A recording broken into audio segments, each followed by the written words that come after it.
206 lang ang na-hard on the spot sa 1,689 ka mga job vacancies sa job fair nga gipahigayon sa Public Employment Service Office o PESO sa Lapu-Lapu City sa miaging Abril 14. Samtang adunay libuan ka mga job vacancies sa mga BPO o Business Process Outsourcing apan sagad sa mga aplikant dili kalipikado. Ano ang report? Muabot unta sa 1,689 ang job vacancies atol sa job fair sa miaging Abril 14. 841 sab ang kwalipikado sa ilang giaplayan nga trabaho.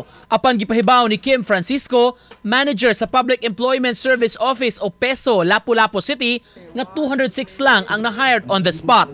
Sagad sa mga nadawat, mga aplikante sa mga department store. Daghan sab ang nadawat, isip mga ESL teachers kung English as second language. Samtang nahabiling kapin sa 600 nga mga kwalipikado, padayon pang gi-assess ug ang uban mihatag sa mga requirements sa mga kumpanya kung diin sila mi-apply. Sagad nga trabaho kining naa sa mga supermarkets ug mga BPO companies. Mo gini sila'y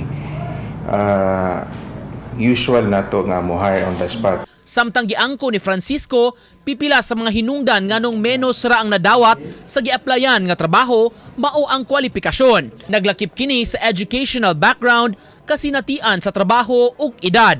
Daghan untang trabaho nga gitanyag ang mga BPO apan gitataw ni Francisco nga daghan ang dili kwalipikado. Laing gipahibaw niya nga mitanyag unta og libreng training ang TESDA aron mo qualify sa mga BPOs apan menos ra ang mipahimos niini. Naman po sila call center training ng NC2 course.